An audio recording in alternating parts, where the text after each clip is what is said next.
Štai grikių duonos receptukas, pati sveikiausia duona. Duona iš balto žalio grikio. Pirmą mes imam grikį.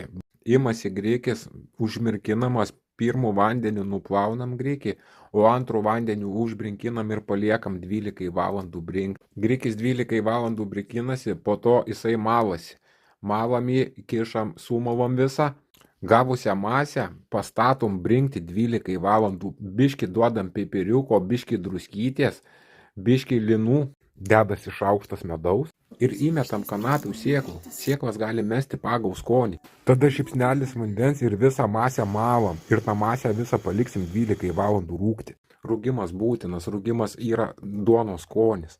Ir po rūgimo tada galim kišti viską į orkaitę. Visą masę kišam į orkaitę, kepam 50 minučių, kepam 180 laipsnių temperatūroje. Ir štai išsitraukia skaniausia ir sveikiausia duona.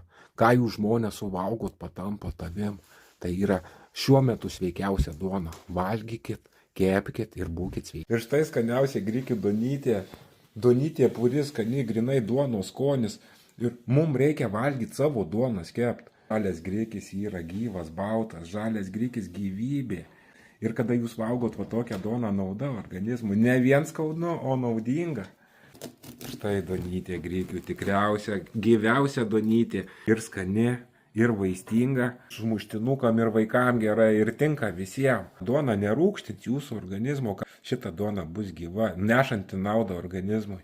Taip, kad žmonės kepkit savo duonytę, receptukas geras, receptukas senovinis. Žalias baltas grikis yra vienas iš natūraliausių ir sveikiausių produktų mūsų organizmui. Kada jis žalias, jame yra likę visi gyvybiniai elementai, mineralai, vitaminai, angliavandeniai, po to baltymai, kantai likę kokie tik mums reikalingi mūsų kūnui.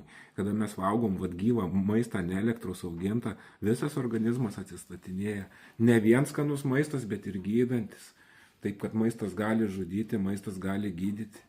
Kepkit gyvybingas duonas. Žalias grikis yra antras planetoje pagal maistingumą ir naudą mūsų organizmui. Taip, kad čia protėvių duona. Valgykit tikrą maistuką, būkit sveiki.